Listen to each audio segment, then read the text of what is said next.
Adrian stared at the front door of his apartment like it had insulted him. His chest rose and fell in tight, short bursts, the kind that followed a fight with someone who should have understood but never did. Fine. I'll get my own dinner, he'd snapped, slamming the door behind him without grabbing his wallet, keys, or pride. The heat outside was relentless, but he welcomed the sting of it. Sweat clung to his skin beneath the thin fabric of his shirt. It was late afternoon, the sky a bruised orange, and the city was slowing into its restless, sticky dusk. Adrian walked with no direction, just away.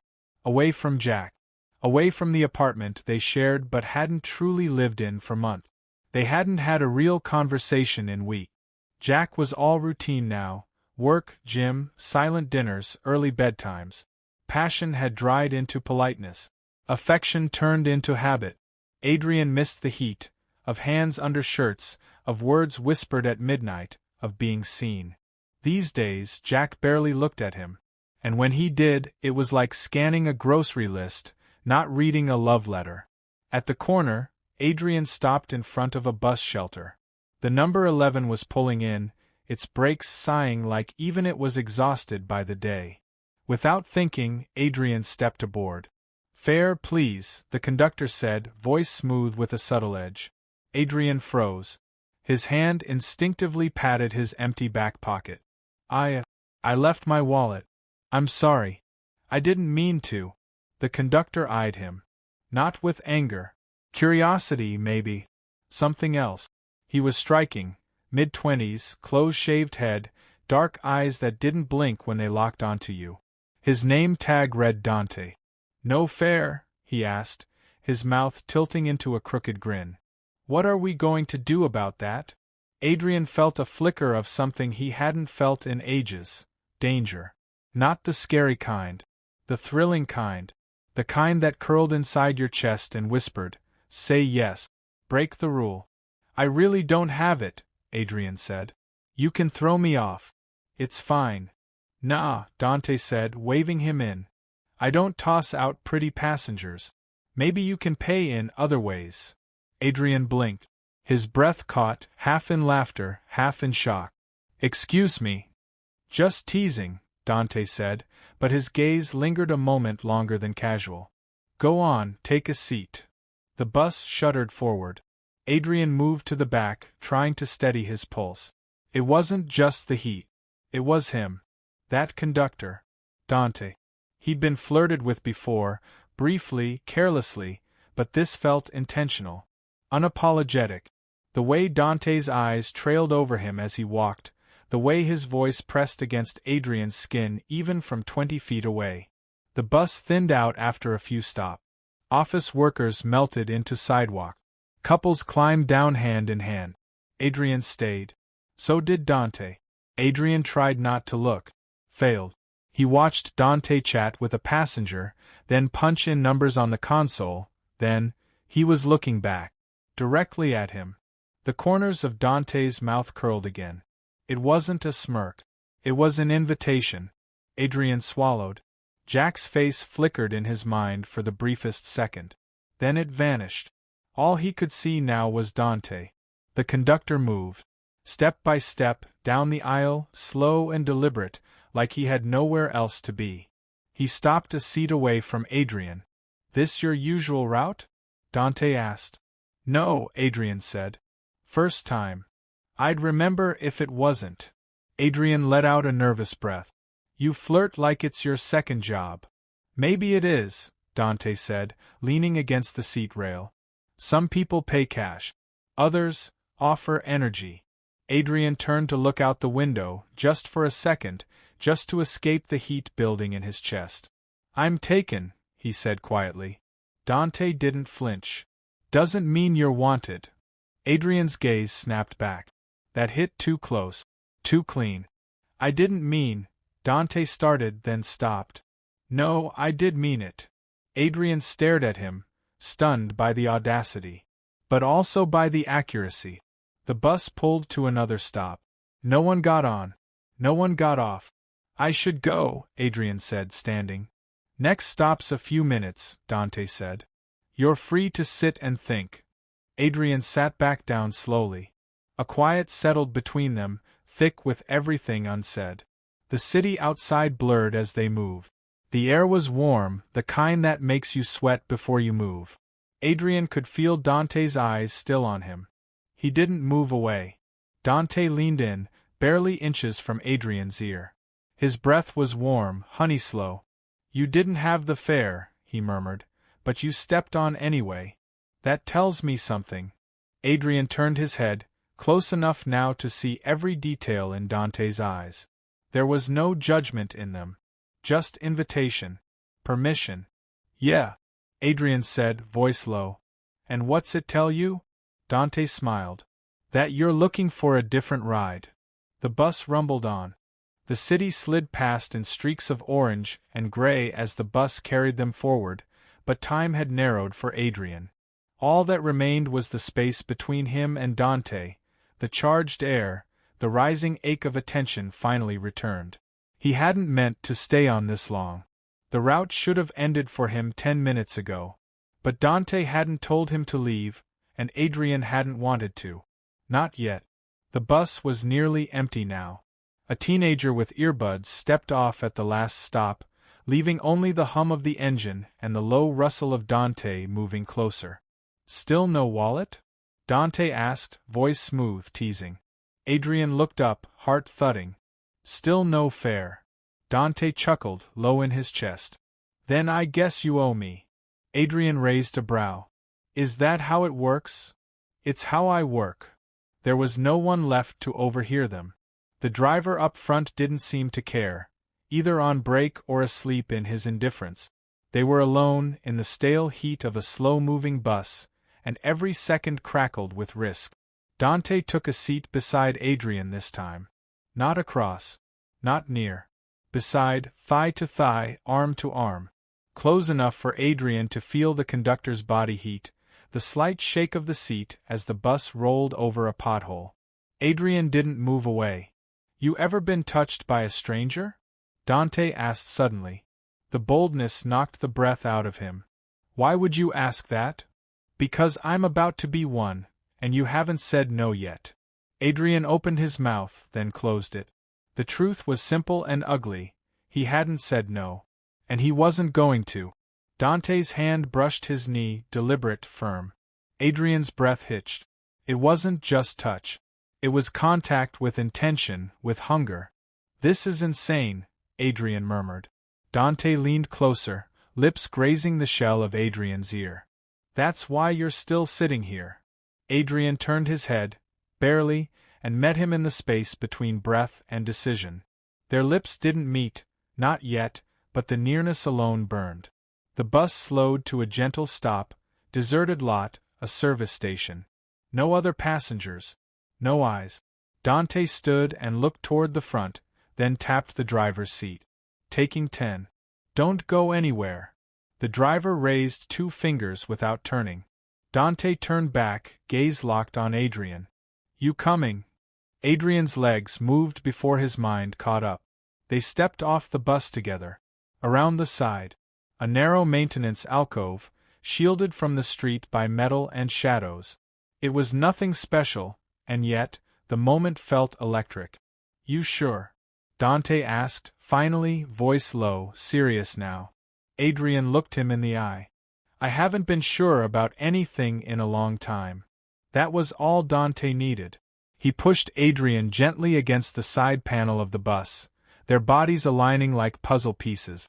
The kiss hit hard, hot, reckless, with no preamble. Dante kissed like someone with something to prove, and Adrian received it like someone starved for exactly this. Hands roamed. Cloth shifted. Adrian's back arched slightly as Dante's hand slid beneath his shirt, fingers exploring skin that hadn't been touched with purpose in too long. Everything was sound and sensation now, the distant whir of traffic, the damp clang of metal, their shared breath. Adrian gasped as Dante's mouth found his neck, tongue drawing slow lines up to his jaw. It wasn't rushed.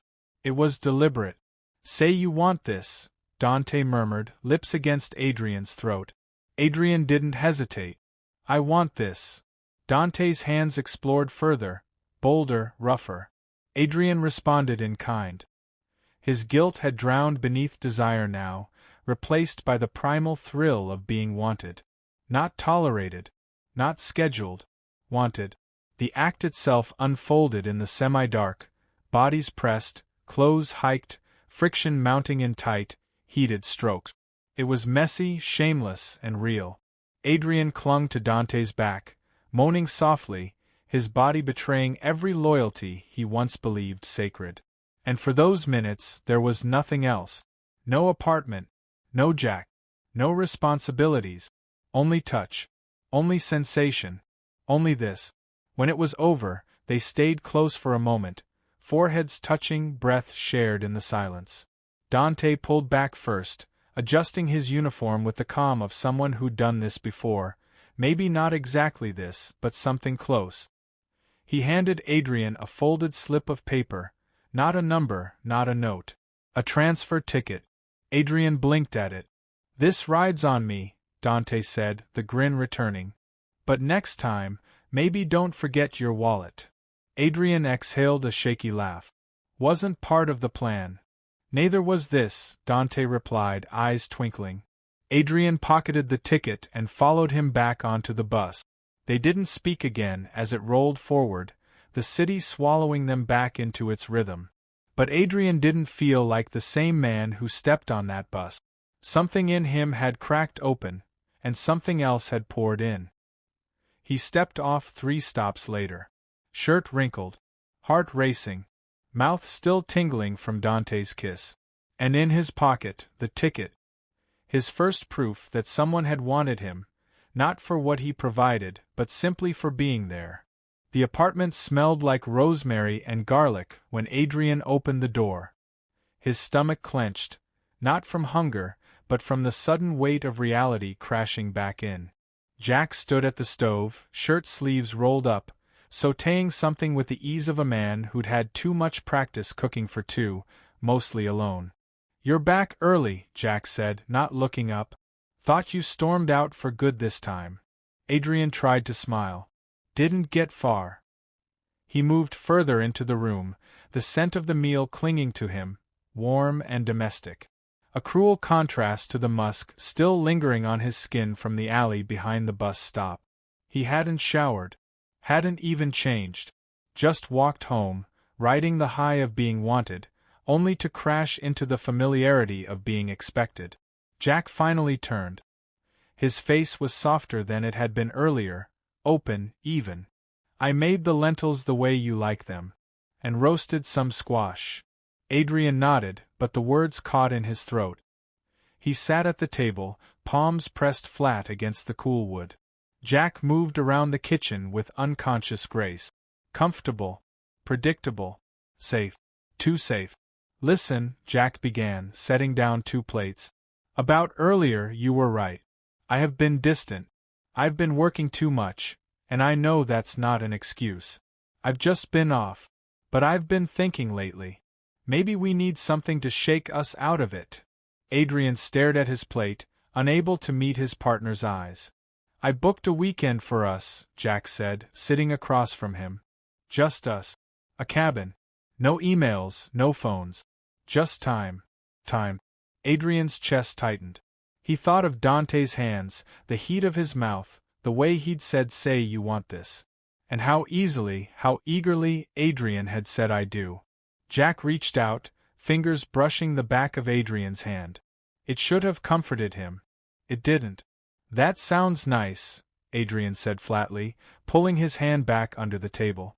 Jack blinked. "Are you okay?" Adrian forced a nod. "Just tired." Silence bloomed between them. Not hostile, not yet. Just dense. Jack filled the space with small talk, work updates, a new gym routine, a funny thing his coworker had said. Adrian nodded at all the right moments, laughed once, even smiled. But his mind wasn't here. It was with Dante. The guilt didn't rise immediately. It came slowly, like a storm rolling in behind soft clouds. Adrian felt it in the pit of his stomach, the creeping awareness of something broken. Not just between him and Jack, but inside himself. He excused himself early, claiming a headache. In the bathroom, he leaned over the sink, splashing cold water on his face, staring into his own eyes like they belonged to a stranger. What the hell did you do? But he already knew. In the quiet of the bedroom, Adrian sat on the edge of the bed, turning the transfer ticket over and over between his fingers. It was flimsy, worn, nearly bent in half. It shouldn't have meant anything, but it did. That piece of paper represented more than a ride. It was proof that he'd crossed a line, and worse, that he wanted to cross it again. His phone buzzed on the nightstand. A message from an unknown number. Dante, you get home okay? Adrian stared at the screen. He should delete it. He should block the number, bury the ticket, burn the memory.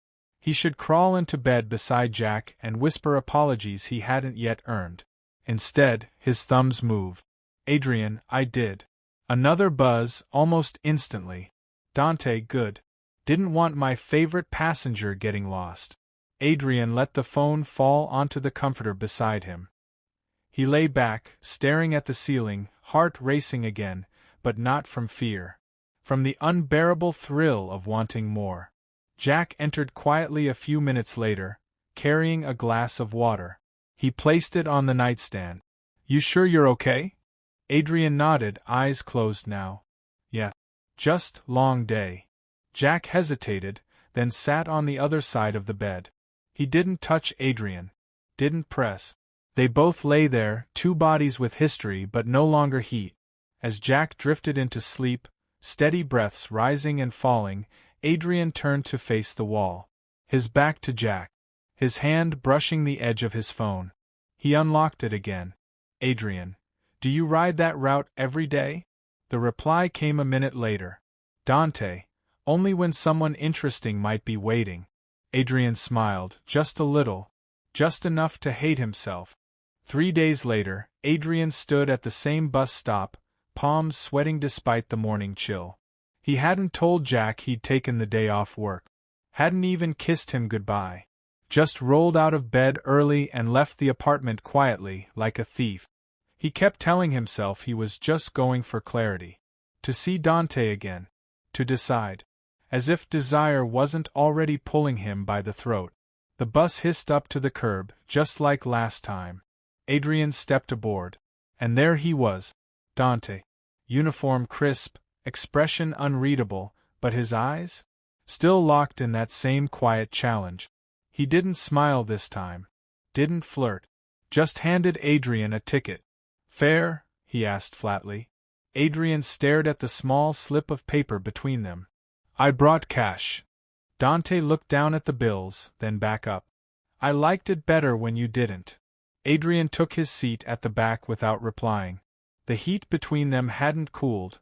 It had crystallized into something heavier. More dangerous.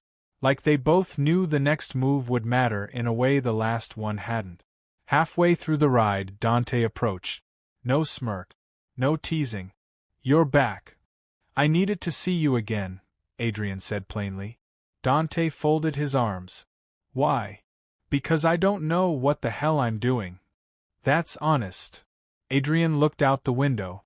I keep thinking about you. That night. And then I go home and Jack is kind. Predictable. But I'm just standing there, lying to his face. Dante nodded, slowly. You're not the first man I've touched who wore a ring of absence around his finger. Adrian blinked. That's poetic. It's just true. A beat passed between them. I didn't come here to cheat again, Adrian said. You already did. I came for clarity. Dante tilted his head. And what do you think I am? A mirror. Adrian exhaled sharply. You made me feel alive. Dante crouched beside his seat, gaze suddenly sharper. No. You chose to feel alive. Don't pin that on me. You came looking for something, and I gave it. But that fire? It's yours. Adrian looked down at his hands. So now what? That's your call. Silence again. The weight of consequence pressed between them. Finally, Dante stood. End of the line is coming. You getting off with me again? Adrian's chest tightened. His mind screamed with a list of reasons not to. Loyalty. Guilt. Jack. But his body remembered Dante's touch. The risk. The freedom. I don't know. Then maybe you should. Dante stepped away without waiting for a reply. The bus rolled on. Adrian sat frozen. He didn't want to be the man who couldn't choose. But he already was. Living in a house of safety, dreaming in a body of chaos. As the bus pulled to the service stop, same alley, same shadows, Dante stepped off without looking back. Adrian remained seated. His legs twitched to move. His fingers drummed the seat. His whole body pulsed with indecision. Finally, the driver's voice crackled, "End of the line, buddy." Adrian stood. But he didn't walk toward the exit. Not yet. He took out his phone and stared at the screen. A text from Jack sat unread. "Jack, hey, just checking in. You left early. Everything okay?" Adrian read it 3 times. The tenderness of it. The normalcy. And then, with a breath that felt like a surrender, he turned toward the exit. He stepped off the bus. Dante stood nearby, arms folded.